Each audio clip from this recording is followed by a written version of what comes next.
स्वामी युक्तेश्वर जी का जन्म 10 मई 1855 को भारत में बंगाल के श्री रामपुर में हुआ था। श्री युक्तेश्वर जी लाहिड़ी महाशय के शिष्य थे और ज्ञान अवतार या ज्ञान के अवतार होने के आध्यात्मिक शिखर को उन्होंने प्राप्त किया था।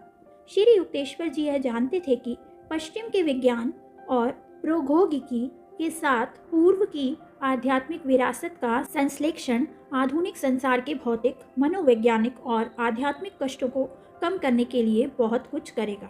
1894 में लाहिड़ी महाशय के गुरु महाअवतार बाबा जी के आकस्मिक दर्शन प्राप्त होने पर इस विचार को एक निश्चित रूपरेखा दी गई।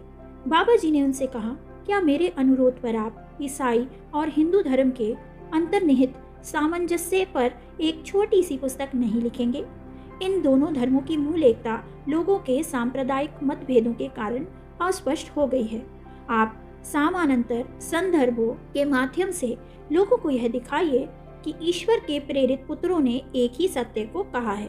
श्री युक्तेश्वर जी ने कहा, मैंने रात्रि को शांत समय में बाइबल और सनातन धर्म की तुलना में स्वयं को व्यस्त कर लिया।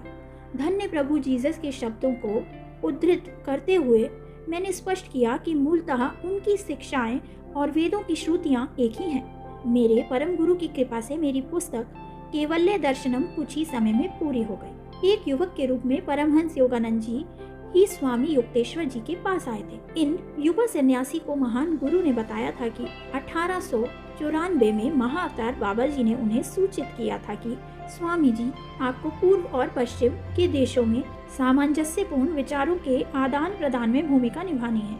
अब से कुछ वर्ष पश्चात मैं आपको एक शिष्य भेजूंगा जिसे आप पश्चिम में योग के विस्तार हेतु प्रशिक्षित करेंगे। कई आत्माएं जो आध्यात्मिक जीवन चाहती हैं, उनके संपदन मेरे पास बाढ़ की तरह आते हैं। मुझे अमेरिका और यूरोप के संत दृष्टिगत हैं जो जागृत होने की प्रतीक्षा कर रहे हैं। यह बताने के पश्चात श्री युक्तेश्वर जी ने योगानंद जी से कहा, पुत्र, तुम ही वह शिष्य हो जिसको मेरे पास वर्षों पूर्व बाबा जी ने भेजने का वादा किया था। श्री युक्तेश्वर जी के आध्यात्मिक प्रशिक्षण और अनुशासन में श्री योगानंद जी को पश्चिम और पूर्व के देशों में उनके यानी बाबा जी के आध्यात्मिक सार्वभौमिक विशेष उद्देश्य आरंभ करने हेतु तैयार किया गया था। श्री युक्तेश्वर जी ने अपनी समस्त आध्यात्मिक परंपरा एवं आश्रम की समस्त संपत्ति का एकमात्र उत्तराधिकारी परमहंस योगानंद जी को बनाया था। अमेरिका में 15 वर्ष निवास के पश्चात जब परमहंस जी भारत की यात्रा पर आए थे तो उस दौरान 9 मार्च 1936 को स्वामी युक्तेश्वर जी ने महासमाधि में प्रवेश किया।